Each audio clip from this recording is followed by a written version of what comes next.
प्रिय विद्यार्थियों, आज हम कारक, उसकी परिभाषा, उसके भेद और उदाहरण को समझेंगे। कारक है क्या? इसे हम कारक कहते हैं।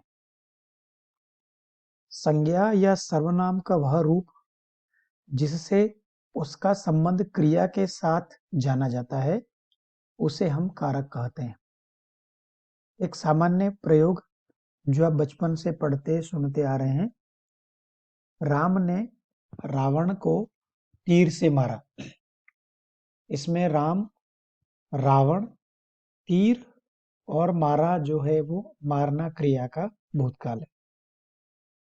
ये जो राम, रावण, तीर या तो संज्ञा है या सर्वनाम है। इनको जोड़ने वाले ने, राम ने, को, रावण को, तीर से ये जो पद और पदबंध हैं, उन्हें हम कारक कहते हैं। कारक का ही अन्य नाम परसर्ग, तिर्यक या विभक्ति भी माना जाता है। कारक को समझने में के दौरान हम जानते हैं, इसे दूसरा नाम विभक्ति भी माना जाता है।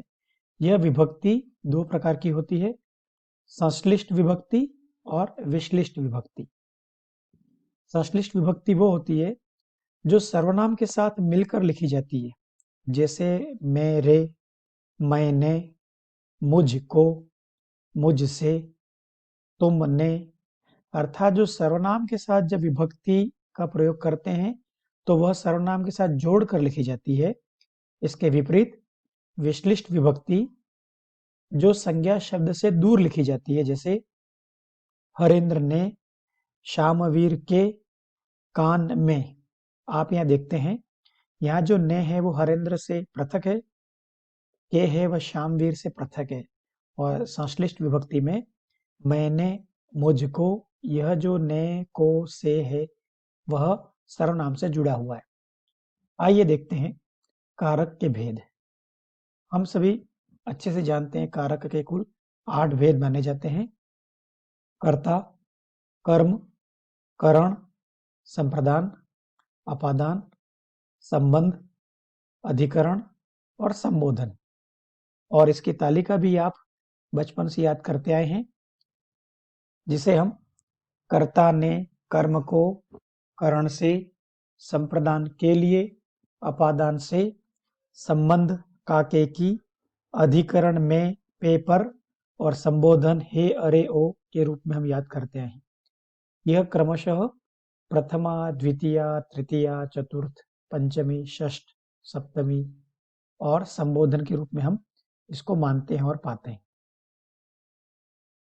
सबसे पहला कारक होता है कर्ता कारक। संज्ञा या सर्वनाम के जिस रूप से क्रिया करने वाले का बोध होता है उसे हम कर्ता कहते हैं। सरल शब्द में आप समझे तो क्रिया को करने वाले को कर्ता कहा जाता है। इसका चिन्ह विभक्ति चिन्ह ने माना जाता है। जैसे आप देखते हैं, उन्होंने शेर देखा, राहुल ने छींका, उसने थूका। यह सामान्य प्रयोग हैं। इसके विशिष्ट प्रयोग भी आपको देखने चाहिए, क्योंकि ये जरूरी नहीं है कि ने हमेशा आपका हो ही। चाहिए क्रिया के अर्थ में कारक में ने के स्थान पर को का प्रयोग भी दिखाई देता है। जैसे प्रदीप को पढ़ना चाहिए। अब यहाँ आपका विभक्ति चिन्ह को आ रहा है, लेकिन यहाँ प्रदीप है वह आपका कर्ता है। इसी प्रकार लाना, भूलना, बोलना आदि भूतकाली क्रियाओं के साथ ने का चिन्ह नहीं लगता। जैसे ओम प्रकाश कपड़े लाया। अब इसके अंदर ने कहीं नहीं है, लेकिन यह इन क्रियाओं का भूतकाल है, अर्थात ओम प्रकाश यह आपका कर्ता है। इसी प्रकार कर्मवाच्य और भाववाच्य में ने के स्थान पर से या द्वारा का प्रयोग आपको दिखाई देगा। जैसे मुझसे बोला नहीं जाता, मुझसे पुस्तक पढ़ी नहीं जाती। इसी प्रकार कर्ता कारक में से या द्वारा जुड़ने पर भाववाच्य होता है, और निषेध या नेगेटिव के अर्थ में से का अर्थ प्रयोग सकारात्मक अर्थों में द्वारा द्वारा होता है। जैसे मुझसे चला नहीं जाता आदि आदि। दूसरा कारक आपका होता है कर्म कारक। कर्म कारक जिस शब्द पर क्रिया का फल या प्रभाव जिस संज्ञा सर्वनाम पर पड़ता है उसे हम कर्म कहते हैं, ये कर्म कारक कहते हैं। कर्म कारक का विभक्ति चिन्ह को माना जाता है। कोई भी वाक्य आप देखिए, उस वाक्य में क्रिया के साथ आप दो प्रश्न पूछिए, क्या और किसे। आप देखेंगे कि इसमें क्या का उत्तर जब आएगा तो वह निर्जीव होगा, और किसे जब का उत्तर आएगा वो होगा सजीव। इन दो के अर्थ में इसके प्रयोग आप देखिए। जो निर्जीव कर्म के साथ को कारक चिन्ह का प्रयोग नहीं करते, जबकि सजीव कर्म के साथ हम को का प्रयोग करते हैं। जैसे देखिए, मैंने नरेंद्र को चाय पिलाई। अब इस वाक्य के अंदर क्रिया है आपकी पिलाना, पिलाने वाला कौन है? मैं। तो ये पिलाने का काम क्या पिलाया? तो चाय पिलाया। तो चाय आपकी क्या बन गई? कर्म। किसे पिलाई? तो नरेंद्र को। तो नरेंद्र भी क्या बन गया आपका? कर्म। इस वाक्य के अंतर्गत आपके दो कर्म हैं। अर्थात किसी भी वाक्य के अंदर कारक का निर्धारण करना होता है तो उसकी क्रिया हमें सबसे पहले देखनी है। जैसे अगला वाक्य देखिए, रेखा पुस्तक पढ़ रही है। इस वाक्य में क्रिया है आपकी पढ़ना। कौन पढ़ रहा है? रेखा। तो क्रिया जो हो रही है, ये कर रहा है, वो आपका होता कर्ता। तो रेखा हो गई आपकी कर्ता। क्या पढ़ रही है? पुस्तक। पुस्तक क्या आपका हो गया? कर्म। इस प्रकार आप देखें कि आपको जब पहचान करनी है कि क्रिया के साथ कर्म कौन सा है, तो प्रश्न करें क्या। यदि निर्जीव कर्म होगा तो क्या का उत्तर मिलेगा, और सजीव होगा तो वह किसे का उत्तर हो। इसी प्रकार इसके और उपनियमों में और, चारों ओर, पास और दूर के योग में भी कर्म कारक प्रयुक्त होता है। जैसे विद्यालय के चारों ओर घ से। इसी प्रकार दिन, समय, तिथि आदि प्रकट करने के लिए भी को का प्रयोग होता है। जैसे 26 जनवरी को दिल्ली चलेंगे, रविवार को विद्यालय बंद रहेगा। अगला कारक है आपका करण। करण कारक संज्ञा या सर्वनाम के जिस रूप की सहायता से क्रिया संपन्न होती है उसे करण कारक कहा जाता है, जिसे मीन्स या साधन भी हम कहते हैं। इसका कारक चिन्ह है आपका से या द्वारा। जैसे वह कलम से पत्र लिखता है, राम ने रावण को बाण से मारा। तो बाण से, बाण आपका हो गया यहाँ करण। इसके और विशेष प्रयोग में आप देखिए, जिस चिन्ह से किसी वस्तु, व्यक्ति या स्थान की पहचान हो वह करण कारक होता है। जैसे वह जटाओं से तपस्वी लगता है, तो यहाँ जटा आपका हो गया करण। इसी प्रकार सात के अर्थ में भी करण का प्रयोग होता है। जैसे राम के सीता वन को गई। इसी प्रकार जिस अंग में विकार हो वहां भी करण कारक होता है। जैसे वह आंख से अंधा, पैर से लंगड़ा, सिर से गंजा। अंग विकार में भी करण कारक होता है। समानता में भी करण, जैसे अनीता सुनीता के समान सुंदर है, तो यहां भी आपका करण होगा। कभी कभी करण कारक में परसर्ग अर्थात जो चिन्ह है उसका लोप भी हो जाता है। जैसे आंखों देखी घटना पर कौन विश्वास नहीं करेगा। अगला कारक आपका होता है संप्रदान कारक।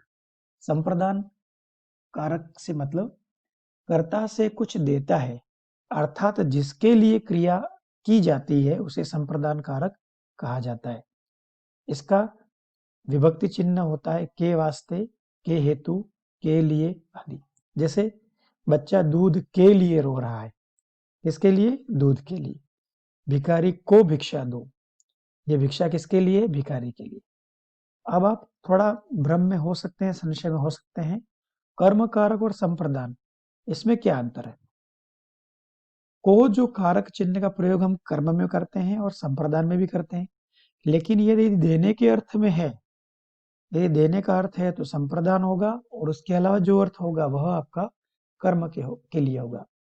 इसको और विशेष प्रयोग देखिए आप, क्रोध, द्रोह, ईर्ष्या आदि में भी संप्रदान कारक होता है। जैसे अध्यापक बालक पर क्रोध करता है। अभिवादन और कल्याण की कामना में भी संप्रदान कारक होता है। जैसे गुरु को प्रणाम। इस प्रकार कहना, निवेदन करना इत्यादि में भी संप्रदान। मैं तुमसे सच कहता हूं। इसी प्रकार रुचि के अर्थ में भी संप्रदान कारक होता है। जैसे बालक को लड्डू अच्छा लगता है। अगला कारक है आपका अपादान। अपादान की परिभाषा या इसको सामान्य अर्थ समझे। संज्ञा या सर्वनाम के जिस रूप से अलग होने, अलगाव या जिसे हम सेपरेशन कहते हैं, निकलने, डरने, रक्षा करने, सीखने, लजाने, दो में से तुलना करने का भाव जब भी प्रकट होता है उसे हम अपादान कहते हैं। अपादान का कारक चिन्ह होता है से। जैसे गंगा हिमालय से निकलती है। कहाँ से? हिमालय से। हिमालय हमारा हो गया अपादान। इस प्रकार बालक बिल्ली से डरता है। भय किससे? बिल्ली से। इसके विशेष प्रयोग में देखिए आप, उत्पन्न होना, जन्म लेना, ऊपर से गिरना, हटाना, इनमें भी आपका अपादान कारक होता है। जैसे प्रेम से प्रेम उत्पन्न होता है। विंध्याचल से कावेरी प्रवाहित होती है। इसी प्रकार अपादान कारक में से कारक चिन्ह के अतिरिक्त का भी प्रयोग होता है। जैसे डाली का गिरा आम खाइए। यहाँ आपको दिख रहा है का, लेकिन ये आपका अपादान के रूप में प्रयुक्त होता है। इसी प्रकार भावबोध के लिए भी, जैसे गरीब को घृणा से मत देखो। भले यहाँ आपका चिन्ह को आ रहा है, लेकिन ये आपका अपादान है। इस प्रकार जहाँ दो में तुलना का भाव होता है वहां भी अपादान कारक होता है। जैसे मोर मोरनी से सुंदर होता है, तुलना है, ये आपका अपादान।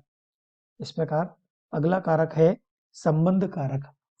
संज्ञा या सर्वनाम के जिस रूप से किसी व्यक्ति या वस्तु से संबंध प्रकट हो और इसके चिन्ह का, के, की, रा, रे, री और ना, ने, नी, ये इसके कारक चिन्ह माने जाते हैं। जैसे सौरभ की बहन सुचेता, सौरभ की, ये संबंध हो गया।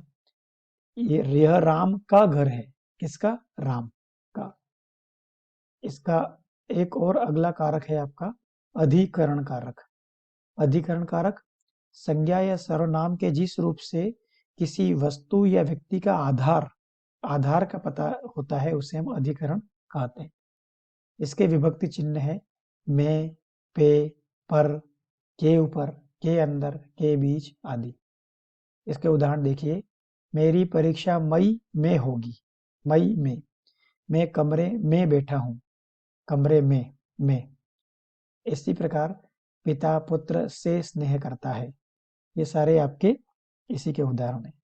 इसके विशिष्ट प्रयोग में आप देखिए, अधिकरण कारक में कहीं कहीं के मध्य या के बीच, के भीतर शब्द का प्रयोग भी आपको दिखाई देता है। जैसे आंगन के बीच चारपाई बिछा दो, छत के ऊपर बंदर बैठा है। इसी प्रकार समय सूचित करने के लिए भी अधिकरण का प्रयोग होता है। जैसे राजेश 5 साल में अमेरिका से आया था। अनमोल आधे घंटे में खाना बना देती है, आधे घंटे में। इसी प्रकार अगला आपका कारक चिन्ह है संबोधन कारक। संबोधन कारक संज्ञा या सर्वनाम के जिस रूप से किसी को पुकारा जाए, बुलाया जाए, उसे संबोधन कारक कहते हैं। इसके विभक्ति चिन्ह होते हैं हे, ओ, अरे, ए, अये। देखिए आप, हे भगवान, अब क्या करना होगा? बच्चों घर जाओ। वो मूर्ख, शांत हो जा। सर्वनाम शब्दों में संबोधन नहीं होता। संज्ञा शब्दों के पूर्व कभी कभी अव्यय शब्दों का प्रयोग भी होता है। कई बार नाम लेकर, नाम पर जोर देकर भी संबोधन का काम चला लिया जाता है। जैसे निशा जल्दी चलो। कभी कभी संबोधन शब्द संज्ञा के साथ न कर अकेले प्रयुक्त होता है। अरे इधर आओ। इस प्रकार आपने देखा, कारक मुख्यतः आपके 8 प्रकार के होते हैं। मुख्यतः संज्ञा और सर्वनाम के रूप हैं जो क्रिया से इसका अर्थ बताते हैं, वह आपके कारक माने जाते हैं। धन्यवाद।